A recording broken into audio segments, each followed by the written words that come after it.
Now we have to discuss the larynx. For this, it is important to understand that it is a sagittal view.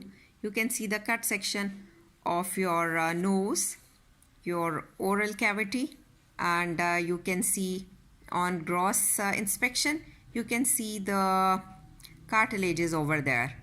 The first cartilage you are come acrossing, that is the thyroid cartilage. Next to it is the cricoid cartilage, and then comes the trachea. All that is to be continuing downwards to enter into your lung. Behind there is esophagus we have got, and then you can see the vertebral level. So basically, let me introduce what larynx is. It's a sound box or voice box, you can call it. So it's a passage that connects your laryngopharynx with the trachea present in the neck.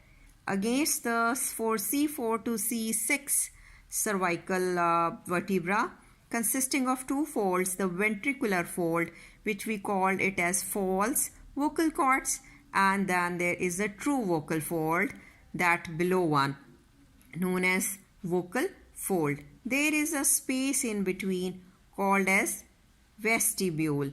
Now we have to learn its histological feature, that what it is basically made up of. So we have to focus on another diagram to see the histological feature.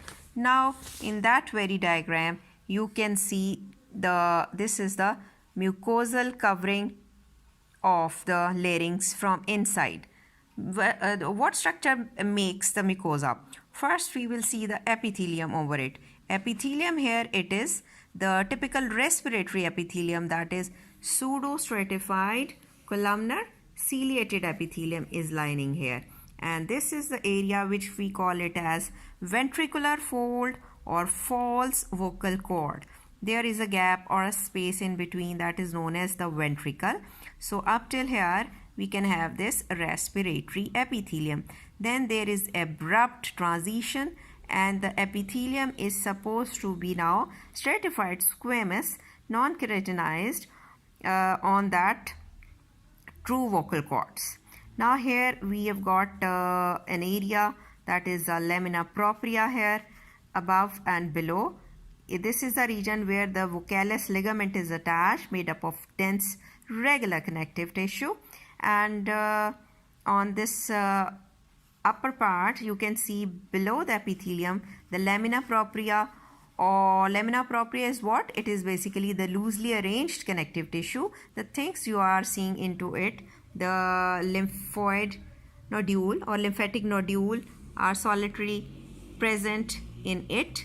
And what else you can see? So many blood vessels cut section you can observe here and there. And there are the bunches of seromucus secreted glands over there in it, scattered all around, which are simple branch tubuloacinar, mixed variety serous secreting, and the mucus secreting. Then we have got the intrinsic muscles we are supposed to come across here, cut section here in this intrinsic muscles are of skeletal type.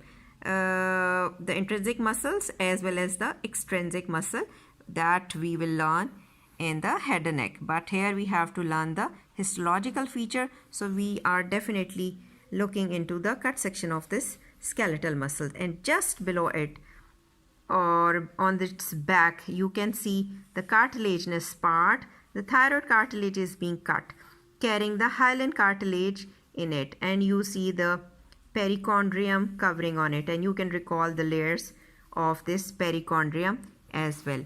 So in this larynx you have to come across the mucosa, the epithelium, and the lamina propria, consisting of the glands, all the other structure. These are the rather adipose tissue, if you can focus them or you can view them. These are the lymph nodes.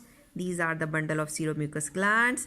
This is the epithelium over here, and on its very back you can see the cartilage, hyaline cartilage. And when you move towards the true vocal cord fold, you can see the epithelium, which is now changed, stratified squamous non-keratinized, and this is the place of the elastic vocalis ligament, and the muscular element you can see. So I will send you later on the sketch of it. so that you may draw it.